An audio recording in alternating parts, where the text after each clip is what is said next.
আজ ফোন ঘাঁটতে ঘাঁটতে হঠাৎ খেয়াল হলো তোমাদের বলেছিলাম পনির মালাই কোফতার রেসিপিটা দেব, কিন্তু নানা কাজের চাপে সেটা পোস্ট করতে ভুলে গেছিলাম। তো welcome back to my channel Sangeeta's food world and passion. ভালো লাগলে চ্যানেলটা সাবস্ক্রাইব করে দিও। প্রথমে কি নিয়েছি, প্রথমে পোস্ত, সাদা তিল, মৌরি আর কাজু নিয়ে একটু ভিজিয়ে রেখেছি। আর এদিকে আমি ছানা তৈরি করে নিয়েছি, তার মধ্যে নিলাম দুটো আলু সিদ্ধ। এরপর সামান্য একটু ময়দা আর তার মধ্যে পরিমাণ মতো নুন আর নিলাম পরিমাণ মতো চিনি। এটা সবটাই নিজের স্বাদ অনুযায়ী। আর ময়দাটা নিলাম এটা বাইন্ডিংটা যাতে করতে সুবিধা হয়। এরপর জিরে গুঁড়ো, ধনে গুঁড়ো আর সামান্য একটু গরম মশলা দিয়ে খুব ভালো করে এটাকে মাখতে হবে, যাতে সুন্দর গোল গোল এক একটা বল তৈরি করতে পারি। দেখো আমি সুন্দর করে এটাকে চেষ্টা করছি গোল গোল করে নেওয়ার।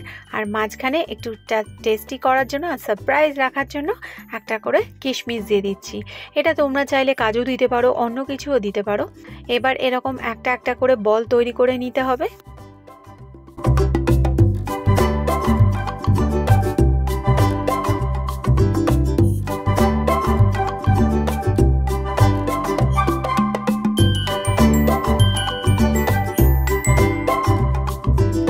ছানার এই বলগুলো তৈরি করে কর্নফ্লাওয়ারের মধ্যে একটু মাখিয়ে নিচ্ছি, কেননা একটার সাথে একটা যাতে লেগে না যায়।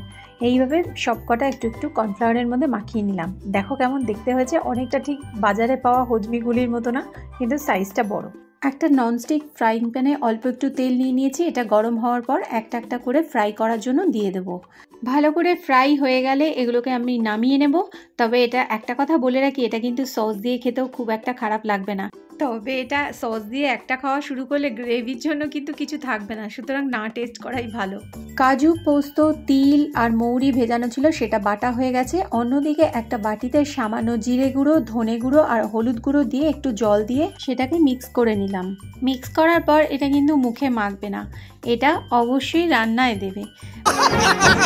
আর মিক্স করা মশলাটা দিয়ে একটু কষতে থাকবো।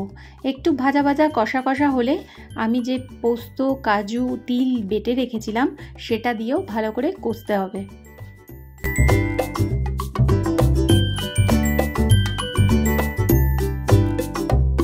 তোমাদের তো আগেই বলেছি, যত ভালো কষা হবে তত টেস্টি হবে। একটু ভালো মতো কষে নিতে হবে অনেকক্ষণ ধরে।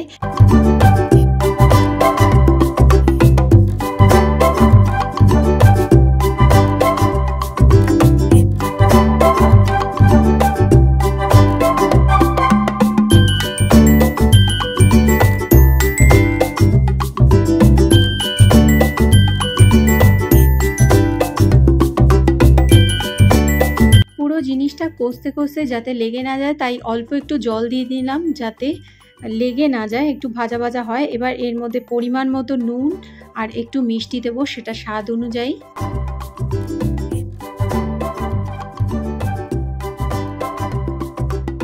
মশলাটা কষা হয়ে যাচ্ছে, এবার আমি এর মধ্যে দেব, দেখো এটা কি বলো তো, পুরো দেখে মনে হবে যেন টুথপেস্ট। দেখো পুরো টুথপেস্টের মতো দেখতে, আমার মনে হচ্ছিল যেন আমি টুথপেস্ট দিচ্ছি। তারপরে টুথপেস্ট নয়, এটা ফ্রেশ ক্রিম আছে, আমুলের ফ্রেশ ক্রিমটা দিয়ে একটুখানি ভালো করে কষিয়ে নেব। টুথপেস্ট দিয়ে ভালো মতো কষানো হয়ে গেছে, ক্রিম দিয়ে ভালো মতো কষানো হয়ে গেছে। কম পড়লে আরেকটু দিয়ে দেওয়া যেতে পারে। গ্রেভিটা তাহলে বেশ ক্রিম লাগবে, খুব টেস্টি লাগবে। গ্রেভির জন্য অন্য একটা পাত্রে জল গরম করে নিয়েছি, সেটা এই মশলার মধ্যে মিশিয়ে দিলাম। এবার এটাকে কিছুক্ষণ ফুটতে দেব আর একটুখানি ওপর থেকে গরম মশলা ছড়িয়ে দেব। গরম মশলা সমেত যখন এটা ফুটবে তখন খুব সুন্দর একটা স্মেল বেরোবে। আর সঙ্গে দুটো কাঁচা লঙ্কা ফেলে দিয়ে দিয়েছি, তোমরা দেখতেই পাচ্ছ। দেন ভেজে রাখা কোফতাগুলো গ্রেভির মধ্যে দিয়ে দেবো ফোটার জন্য। ঢাকা দিয়ে সিমে আছে বেশ কিছুক্ষণ এই গ্রেভির মধ্যে কোফতাগুলো ফোটাবো, যাতে কোফতাগুলো আর একটু সফট হয়, সেদ্ধ হয়, আর কোফতার মধ্যে গ্রেভির টেস্টটাও যাতে পাওয়া যায়।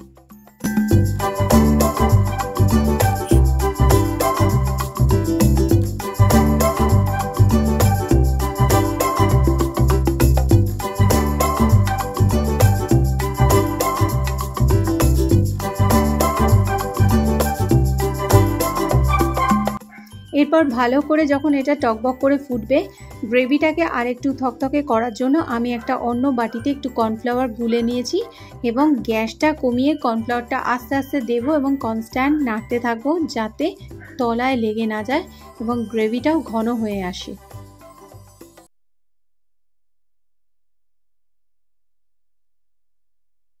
বেশ কিছুক্ষণ চাপা দেওয়ার পর মোটামুটি দেখলাম গ্রেভি হয়ে গেছে।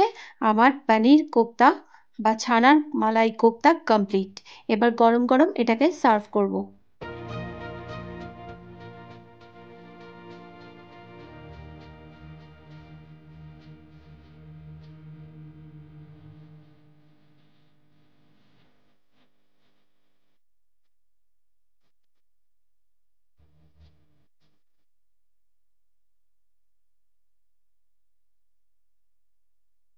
ব্যাস, ছানার মালাই কোপ্তা ঢালা হয়ে গেছে। গার্নিশিং এর জন্য ধনেপাতা কুচো করে রেখেছিলাম, সেটা একটু ছড়িয়ে দিলাম। আর যেহেতু ছানার মালাই কোপ্তা, তাই ওপর থেকে একটু ফ্রেশ ক্রিম দিয়ে দিচ্ছি যাতে দেখতে অ্যাট্রাকটিভ লাগে। ভালো লাগছে না দেখতে?